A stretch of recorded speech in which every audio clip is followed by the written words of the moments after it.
Aviator. Rusha ndege, ushinde. Wapi utatua? Uamuzi ni wako. Aviator inapatikana kupitia pmbet.co.tz. Skati imeibuka bwana halika kubwa kuhusiana na Budo Joshua Mutale kwamba tayari wameshamalizana na wekundu Msimbazi Simba, lakini tunatazama maamuzi ya Simba kwa kuachana na Joshua Mutale. Kwa upande wako Juma, pengine kwa uchache sana ambayo wewe unaangalia toka alivyokuja Mutale paka maamuzi kwanza Simba kuwa na mchezaji kama Mutale, aidha ukumjua vizuri ilo ulivyomuona Simba walistahili kuondoka na Mutale kwa msimu huu kipindi ambacho walikuwa wanajenga kikosi chao, lakini ni kweli Mutale ni mchezaji mbaya kiasi hicho ambacho hakustahili kuendelea kusalia na Simba.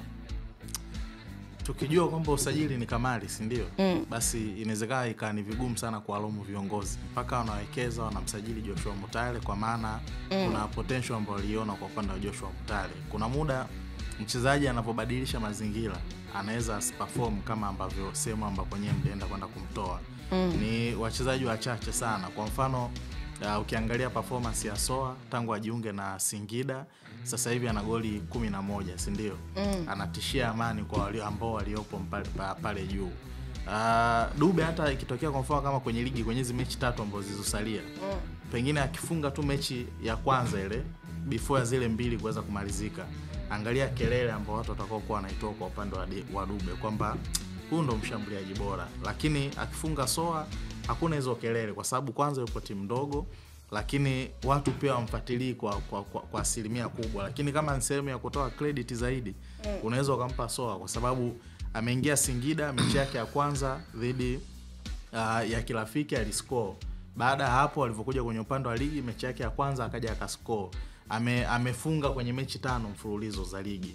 Kwa hiyo unapaswa kuweza kumpa credit. Hakutaka sana kuzoea mazingira ya hali ya hewa. Of course amekuja hapa nchini Tanzania, lakini alikuwa anakuja kikazi na pengine aziishi siku 4, siku 3 wanakuwa tayari wameshafanyaje, wameshaondoka.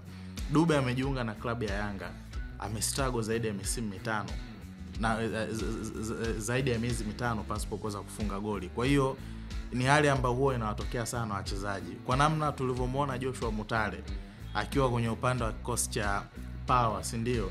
Performance kwenye mechi 2 ya kule Zambia na huku kwenye uwanja wa Chamazi, kila mmoja alikuwa anaamini kwamba ni aina ya usajili bora ambao Simba wameufanya. The same pia hata usajili wa Onana kwa namna ambavyo walivyomtoa kule, alikuwa MVP, alikuwa top scorer. Ni kitu ambacho Simba nao baada ya kuwachukua wale wachezaji walishindwa kuweza kuperform kwenye upande wa kosi chao. Kuna mazingira mengi ya kuwafanya wachezaji wasiwe kwenye upande wa performance bora. Msimu tu uliopita Young Africans walikuwa na Skudu, si ndio? Lakini kaangalie namba za Skudu sasa hivi akiwa na AS Vita, unaweza ukamtamani kwamba arejee, lakini ndo upepo wa maisha ya wachezaji. Anaweza perform lakini akaenda sehemu nyingine akaperform vizuri zaidi. Sawa, huyo ni Juma Shabani mzee wa Toronto bwana, ametoa mtazamo wake kuhusiana na Budo Joshua Mutale kuendelea kuondoka klabu ya soka ya Simba sasa hivi, japo sio taarifa rasmi, lakini sisi tunakwambia tupo na wazee wa Zandani. Tukisema PMTV ni kiwanda cha kupata burudani zote na habari zote za kimichezo katika anga zima, na maanisha kwa maana kwamba yapo ambayo yanasemekana kuhusiana na mtazamo wa Joshua Mutale kuondoka Simba na sababu pengine. Kwa mtazamo wako pengine unaweza kutoa maoni hapo chini. Vipi, ni sahihi Mutale kuondoka? Na je, kama anastahili kubaki Simba, kipi kifanyike ili kurejesha ule ubora wa Mutale kwa michezo ile ya mwanzo kabisa ambapo watu wengi sana walikuwa wanamuimba na paka ile jina la SGR lilipamba moto kweli kweli, kila kona unapopita ni SGR. Wakapiga naye picha. Okay, nilikwambia tupo na Wana Sport kada kiwe michezo na burudani, na pia